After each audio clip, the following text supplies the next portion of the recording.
ஒரு காமராஜர் தானா, ஒரு அண்ணா தானா, ஒரு எம்ஜிஆர் தானா நம்ம தமிழ்நாட்டுக்கு?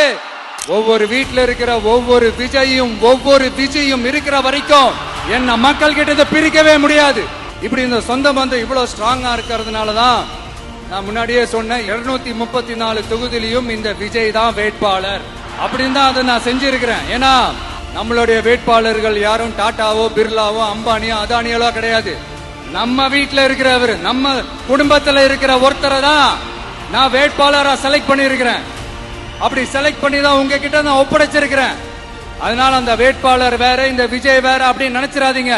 இந்த விஜய் தான் வேட்பாளர், அந்த வேட்பாளர் தான் விஜய். இத்தனை வருஷம் யார் யாருக்கோ ஓட்டு போட்டீங்க. ஆனா இந்த வருஷம் உங்க வீட்டுல இருக்கிற ஒருத்தருக்கு, உங்க வீட்டுல இருக்க நம்ம குடும்பத்தில் இருக்கிற ஒருத்தருக்கு நம்ம ஓட்டு போட போறோம்.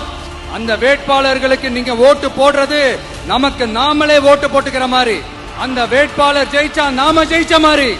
இப்படிப்பட்ட ஒரு எமோஷனலான ஒரு எலெக்ஷனை தமிழ்நாடு இல்ல இந்தியாவே பார்த்திருக்காது. இது நீங்க எவ்ரி 5 years வர ஒரு எலெக்ஷன் மாதிரி இதை நினைச்சிடாதீங்க. இது வேற, இது ஒரு அதிசய எலெக்ஷன்.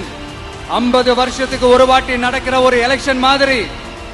அதனால அந்த சான்ஸை மிஸ் பண்ணிடாதீங்க மக்களே.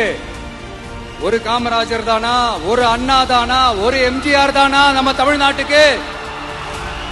அவங்கள மாதிரி வேற யாருமே வந்துட மாட்டாங்களா அப்படின்னு நீங்க ஏங்கினது எனக்கு தெரியும்.